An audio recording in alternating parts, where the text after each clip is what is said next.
Setiap hari, berbilion manusia melakukan rutin yang sama tanpa mempersoalkan kenapa. Kita diajar sejak kecil untuk mengambil sarapan untuk tenaga, makan tengah hari untuk kelangsungan, dan makan malam untuk keluarga. Tetapi, jika kita melihat kembali ke dalam sejarah manusia, pola ini sebenarnya hanyalah sebuah anomali atau rekaan manusia yang baru muncul pada abad ke-18. Kita percaya ini adalah fitrah manusia. Namun, benarkah tubuh kita memerlukannya? Dahulu, manusia makan bila hanya perlu dan sederhana. Namun, pada abad ke-18, segalanya berubah. Revolusi industri bukan sahaja membina mesin, tetapi ia juga membina jadual untuk manusia.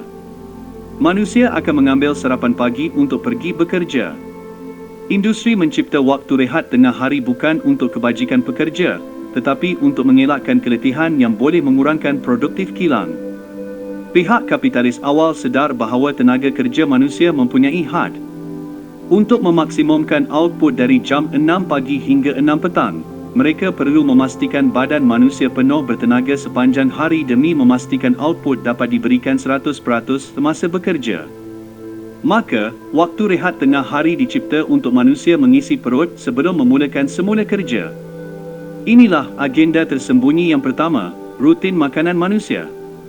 Dengan menetapkan waktu makan, pemerintah dan pemilik industri berjaya mengawal pergerakan masa secara serentak. Manusia bukan lagi pemburu atau pekerja ladang yang bebas, tetapi ialah unit pengeluaran yang terikat pada loceng dan masa. Jika kilang memberi kita struktur, industri pengiklanan pula memberi kita keperluan yang tidak perlu.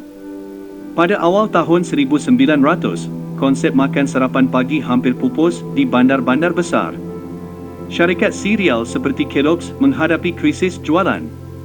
Di sinilah munculnya taktik kotor pemasaran. Mereka membiayai kajian-kajian sains yang menyatakan bahawa kanak-kanak yang tidak bersarapan akan gagal di sekolah.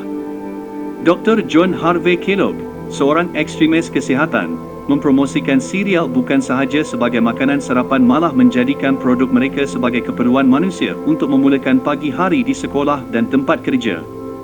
Industri makanan serial pada ketika itu berjaya menjadikan produk mereka sebagai satu keperluan manusia.